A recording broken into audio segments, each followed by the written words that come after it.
یہ پھر میں آپ کو بتاتا چلوں، سیلف اویئرنیس کی تو بات بتا دی کہ ایموشنل انٹیلیجنس کا ایک بہت امپورٹنٹ ایسپیکٹ ہے making the right interpretation. Right interpretation سے مراد ہے کہ ایک چیز یا کچھ حالات آپ کو درپیش آ گئے ہیں تو اس میں سے صحیح بات اخذ کرنا، اس کو کہتے ہیں میکنگ دا رائٹ انٹرپریٹیشن. ٹھیک ہے، اس پر میں آپ کو ایک واقعہ سناتا ہوں بڑا مزے کا. اشفاق احمد لکھتے ہیں، واقعہ شاید فرضی ہے لیکن فرضی واقعات سے اگر ہم کچھ لیسن لرن کر لیں تو اس میں کوئی حرج نہیں. واقعہ ایسے ہے کہ ایک بادشاہ کی سلطنت تھی. اس سلطنت میں ایک شخص تھا، اس کے پاس ایک انتہائی نایاب گھوڑا تھا. اتنا نایاب کہ بادشاہ اس کا شدائی ہو گیا، اور بادشاہ بہت زیادہ شدائی تھا گھوڑوں کا. بادشاہ نے کہا یار اس شخص سے یہ گھوڑا لے آؤ، میں نے خریدنا ہے. اس کا وزیر گیا، شخص کو کہا کہ گھوڑا بیچ دے اپنا. اس نے کہا کچھ اور مانگ لو لیکن گھوڑا یہ کہ بچپن سے میری اس کے ساتھ افیلیشن ہے، جذبات ہیں، بیٹوں کی طرح پالا ہے. اس نے کہا گھوڑا میں نہیں دے سکتا، گھوڑا مجھے بھی بہت پسند ہے. بڑا حیران ہوا وزیر، واپس چلا گیا. بادشاہ کو یہ بات برداشت نہ ہوئی، اس کو غصہ آیا. اس نے کہا اچھا، اس نے کہا میں چلتا ہوں. بادشاہ خود آ گیا. بادشاہ نے کہا کہ منہ مانگی رقم تجھے دوں گا، جو تو کہتا ہے تجھے دوں گا. اس نے کہا بادشاہ سلامت آپ جان مانگ لیں لیکن یہ کہ یہ نہیں میں دے سکتا، میری ویلیوز کے خلاف ہے یہ بات کہ میں اپنا پالا ہوا گھوڑا جو ہے وہ اس طرح بیچ دوں. مجھے ہے نہیں ضرورت ہی نہیں مال کی، اللہ نے دیا الحمدللہ. اب لوگ جمع ہو گئے، یہ دیکھ رہے تھے سارا ماجرا. لوگ آپ کو پتہ ہے جینا حرام کرتے ہیں.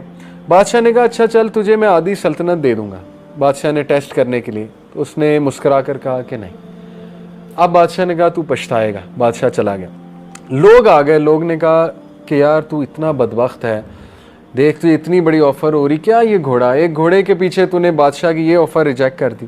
وہ مسکرایا. اس نے کہا مجھے پتہ ہے میں نے کیا کیا، میری ویلیوز کے خلاف ہے، میں یہ برداشت نہیں کرتا میں اپنی کوئی پالی ہوئی چیز کسی کو ایسے ہی پیسے میں دے دوں. لوگوں نے کہا تو پچھتائے گا. اس نے کہا اللہ مالک.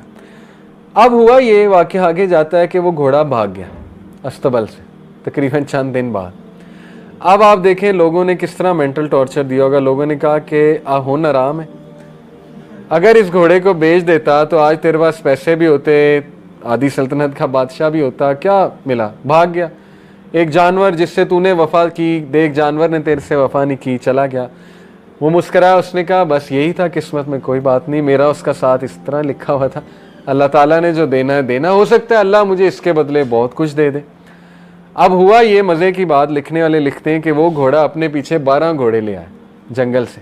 وہ گھوڑا ایسا تھا، گھوڑوں کا سردار تھا. اب جب وہ 12 گھوڑے اس کے پیچھے آ گئے تو لوگ پھر جمع ہو گئے. اب لوگوں نے رویہ چینج کر لیا.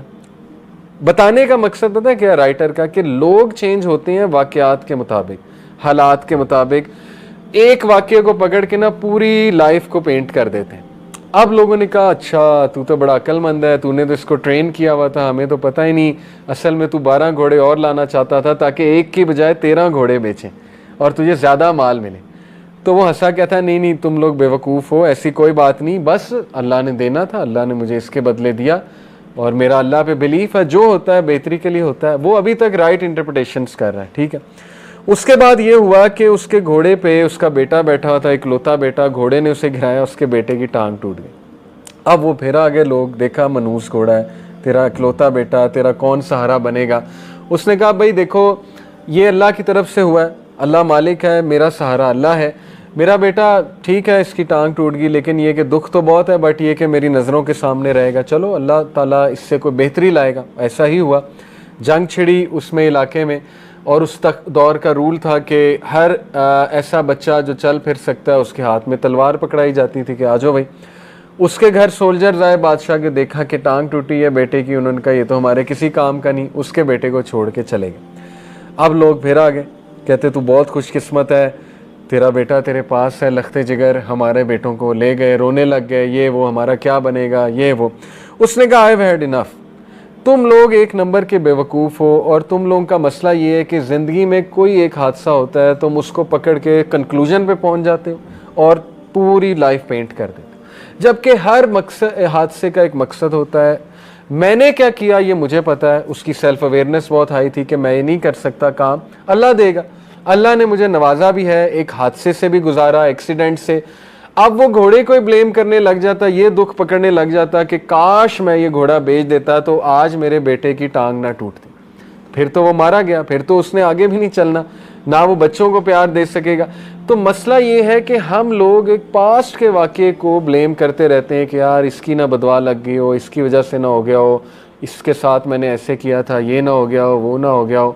تو اللہ تو کب کا معاف کر چکا ہے, لیکن آپ خود اپنے آپ کو معاف نہیں کر رہے. اصل بات یہ ہے, اللہ سے تو آپ نے تبھی معافی مانگ لی تھی, اور اللہ تو کہتا ہے مجھ سے معافی, اور اس بندے سے بھی عین ممکن ہے آپ نے اس کے حق میں بھی دعا کر لی ہوگی, اس سے بھی معافی مانگ لی ہوگی, لیکن انسان خود اپنے آپ کو معاف نہیں کرتا. تو پھر یہ کہ ایسا بندہ نہ خود خوش رہتا ہے نہ دوسروں کو خوش رہنے دیتا ہے. اس لیے رائٹ انٹرپریٹیشنز, دیکھیں میں آپ کو ہماری مثال دیتا ہوں. ابھی ریسنٹلی آپ کو پتہ ہے کہ یوتھ کلب کے خلاف ایک ویو چلی, بہت سے لوگوں نے کلپس بنائے, باتیں کی, ہمیں بہت دکھ ہوا.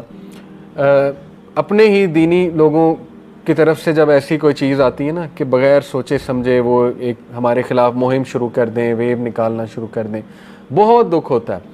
لیکن رائٹ انٹرپریٹیشن یہ ہے کہ یار اگر 2 نے ہمارے خلاف بنائی تو 10 نے دعائیں بھی تو دی نا, 10 نے فیور میں بھی تو بولا نا. اگر ان 2 پہ ہی دکھ لے کر بیٹھ جائیں, ان 2 پہ ہی ہم رونا پیٹنا شروع کر دیں, تو ہم تو آگے کبھی نہیں بڑھیں گے.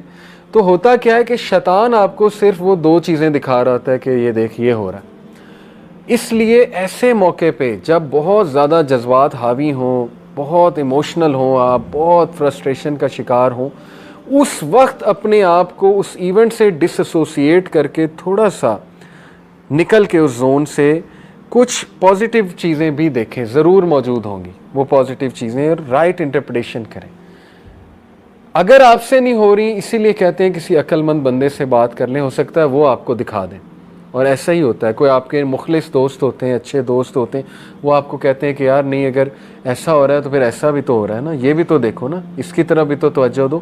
اسی لیے کہتے ہیں نا اپنی نعمتوں کی طرف بھی تو دیکھو نا, وہ جو چند ایک چیزیں تمہاری زندگی میں چل رہی ہیں انہی کی طرف توجہ دی ہوئی ہے, اور اس کے بعد نعمتیں تو دیکھ ہی نہیں رہے ہم. اللہ نے صحت دی ہے, اللہ تعالیٰ نے لوگ محبت کرنے والے دیے ہیں, بہت سی چیزیں دی ہوں گی. تو میکنگ دا رائٹ انٹرپریٹیشن, بہت سمپل سی مثال ہے, رش میں آپ پھنسے ہوئے ہیں. اب ظاہر ہے نہ ہارن بجانے سے گاڑی نے اڑنا ہے, نہ گالی دینے سے گاڑی کو کوئی پر لگ جانے, ٹھیک ہے نا, نہ فیملی والوں پہ غصہ کرنے سے گاڑی کو اچانک پر لگ جانے اور آپ نے ٹریفک سے نکل جانا ہے. تو گاڑی تو پھنس گئی, اور اس میں قصور بھی آپ کا کوئی نہیں ہے, سرکل آف انفلوئنس سے باہر کی چیز ہے. اب لیٹ تو ہونا ہے, بجائے کہ پینک ہونے کے, غصہ ہونے کے, ٹھیک ہے نا, فرسٹریٹ ہونے کے, جہاں پہنچنا تھا انہیں میسج کر دو میں ٹریفک میں سٹک ہوں, اور ریلیکس ہو جائے, ذکر کر لیں, اپنے آپ کو کام ڈاؤن کرنے کی کوشش کریں. اسی طرح کوئی بھی مسئلہ زندگی میں آ گیا ہے تو اس کی رائٹ انٹرپریٹیشن کرنا سیکھیں. سب سے پہلے اس کے بارے میں پازیٹیو سوچنا سیکھیں. یہ ایک ہیبٹ ہے, یہ ہیبٹ آپ کو اپنے آپ کو ڈالنی پڑے گی, زبردستی ڈالنی پڑے گی.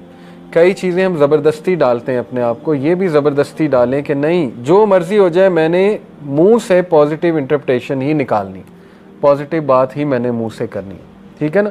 تو اللہ بھی پھر ایسے لوگوں کی بہت مدد کرتا ہے. تو making right interpretation is very important for high EI.